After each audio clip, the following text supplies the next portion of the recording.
So basically, starting with the objective of the project is very similar to the surface mining time usage guideline. I should also mention that the reason I'm involved is because I had kind of guided the creation of the time usage model and the guideline for the surface mining model. So I'm helping out with the underground. So I won't go through this the objectives. You guys can read those, but um, the time model, it's a foundation for enabling industry-wide performance comparisons, which leads to best practices sharing and continuous improvement. Enabling benchmarking raises the performance of the entire industry. You know the old saying, a high tide, rising tide floats all boats.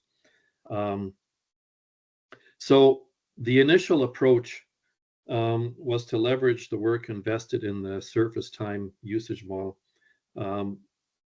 So we tried that out.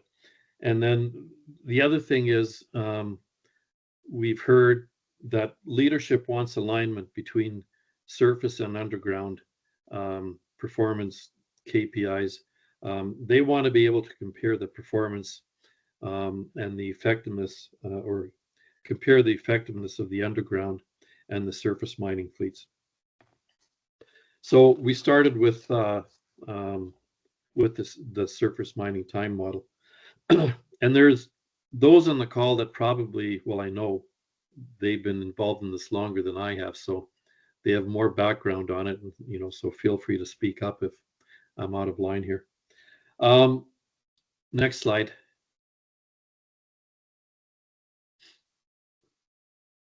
So very quickly, the project has two phases. The first one is that's the heavy lifting, is developing the time model. So basically, it's a time model, the elements of the time model, and then the just confirming and validating the standardized KPIs that have been developed. And then the second phase is really it's the preparation of the guideline, which is really provides just the background and the guideline for the application of the time model and the performance KPIs. Next. So I want to get right into the project status. So like I said, there's been a lot of discussion prior to where we are now. And like I said, I'm relatively new to the conversation, but getting to where we are now, I did share the surface model, you know, with the steering committee, and it's obvious that there's clear alignment, you know, in some parts of the model, but I guess overall, what came out of the discussions was there wasn't total alignment over the scope. And what I mean by that is the time usage model, it's typically focused on equipment and not process and not the operation. However, within the underground group, there's a very strong desire to apply the model to understanding what the face utilization was. So the steering committee, we had several meetings back and forth trying to iron out the scope, and we finally decided probably what's going to be best is to get everybody into one room and let's hear all the perspectives and understand and clarify the scope. So we did that in October. It was a very good group, very strong group of operators, very impressive. The background of everybody was just perfect for what we had to do. So we made a lot of progress. So basically, outcomes and considerations. The first thing is we wanted to confirm our objectives. Um, it was clear that we wanted to harmonize with the surface time model if possible. Um, and with the various underground mining methods, the time model had to be adaptable to all underground mining methods. And the other key point was the time model had to accommodate autonomous operations, which um, that's a key driver for the surface model too. And I don't think that's going to be an issue. There was agreement um, within the um, within the workshop that as far as the underground equipment are concerned, the surface time model aligns perfectly with the underground mining needs. That there's not much to change within the model. It's just some of the detail, and I'll get into that in the next couple slides. But with um, the desire and you know there's a strong driver for understanding face utilization, the performance of the face. Um, we confirm that there is a time model um, for face utilization as well, or an adaptation of the time model. Also, we spent quite a bit of time taking a look at, okay, now that we basically created a skeleton or a straw dog for the time model, what are the challenges to rolling it out? Um, and it is very different from surface. Um, you know, where understanding what's happening in real time at the work face um, is that's an issue. Whereas in surface, you have the fleet management system, which gives you real time status of what's happening right now. Um, we don't have a you know, or I'm not going to. Overall, there seems to be tools lacking for the same type of functionality within underground. Some operations have something that works. Um, I'm getting the impression most don't. The big issue is the communications network. So that's going to be an issue that has to be resolved. And I mean, that'll solve a lot of other problems within the group. So knowing and trusting data quality is um, that's the big issue. When the information is being provided manually and it may not be timely, it's difficult to use it for decision making.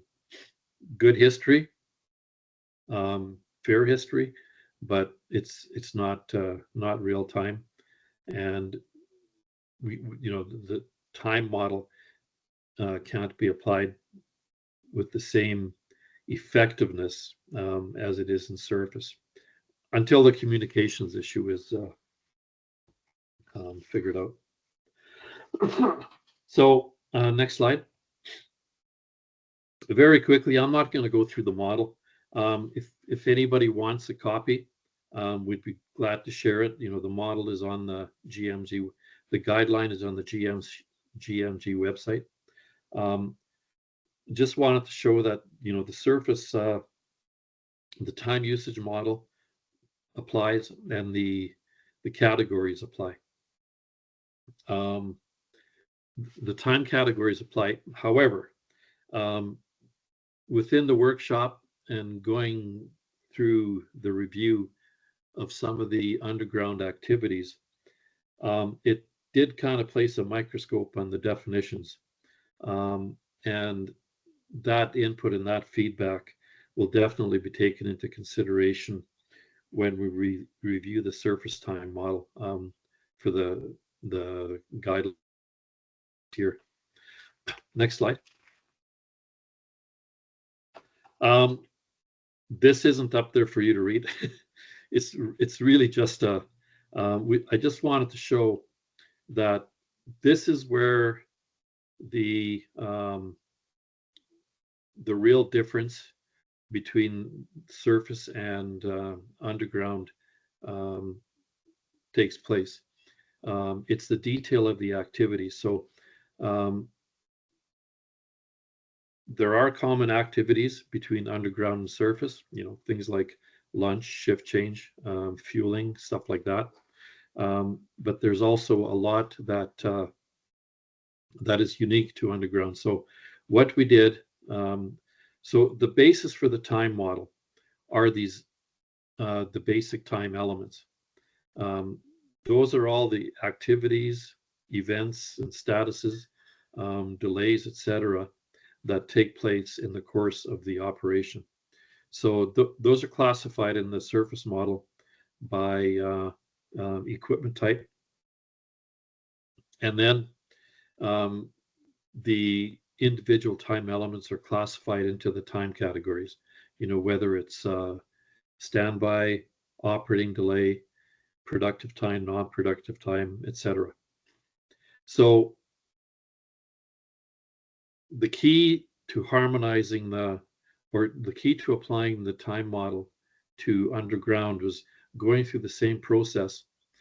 So what we did was we mapped out at a pretty high level the all the underground activities, and then broke it down into fleet, equipment type, and then what that equipment did in the course of the shift or the operation. And so we came up with a rough summary, rough classification. Um, we're still in the process of validating that. We were supposed to have a meeting on last Thursday or Friday. Um, that got delayed. So once we go through this, validate these classifications, we'll be ready to share this model for further input. But yeah, the key point is once we get over this, it's there's no reason why you can't use the same model. And as a matter of fact, at an operation that has surface and underground, you can just throw them all together into one model and one database, um, because you're only going to use the ones that are applicable in your situation. So it next.